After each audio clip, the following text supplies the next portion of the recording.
When your kids are calling the shots, to autonomous motherhood, and how best to support a child coming out of the closet. Our lifestyle panel is focused on parenting this evening, and joining us, Dr. Gans Ference, registered psychologist with the Ference Group, Dr. Janet Miller, also registered psychologist at Mount Royal University, and Judy Arnall is an author and certified parent educator with Professional Parenting Canada. Good evening, folks. Great to have you all back. Thanks for having me. Thank you. All right. Good evening.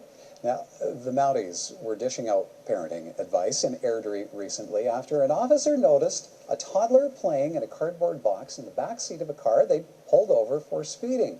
Parent reportedly told the officer the child refused to sit in their child seat, wanted to play in the box. The incident prompted RCMP to send out a news release reminding parents that when it comes to safety, the adults and not the kids must be in charge. Gans, many are moving away from that strict authoritarian parenting model that they maybe grew up with, but where do you draw the line on taking charge?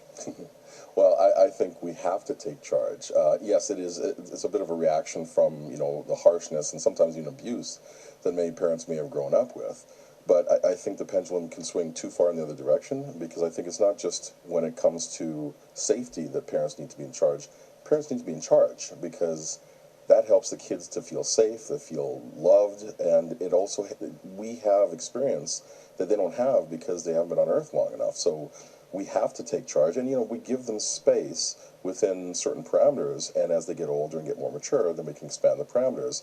So they have choice, but we have to set those parameters to begin with. But when it's a toddler and the toddler doesn't want to sit in a car seat, well, they're not driving. They got to sit in the car seat. It's safety. It is indeed. Okay, Judy, I have to think your latest book, Parenting with Patience, maybe covers some of this territory.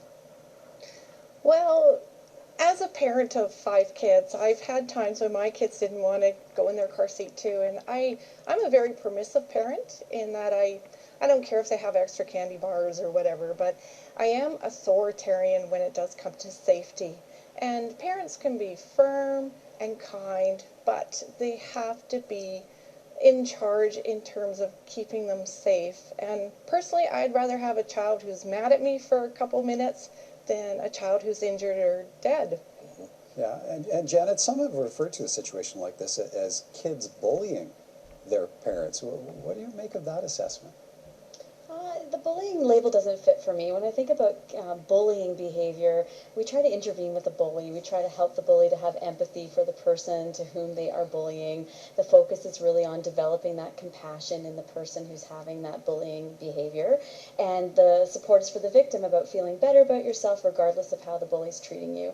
This doesn't translate. We're not looking at intervening with the child here. As these others have said, we're looking at intervening with the parent and looking at helping that parent to be loving but authoritative, to be firm around things that involve the law, that involve safety.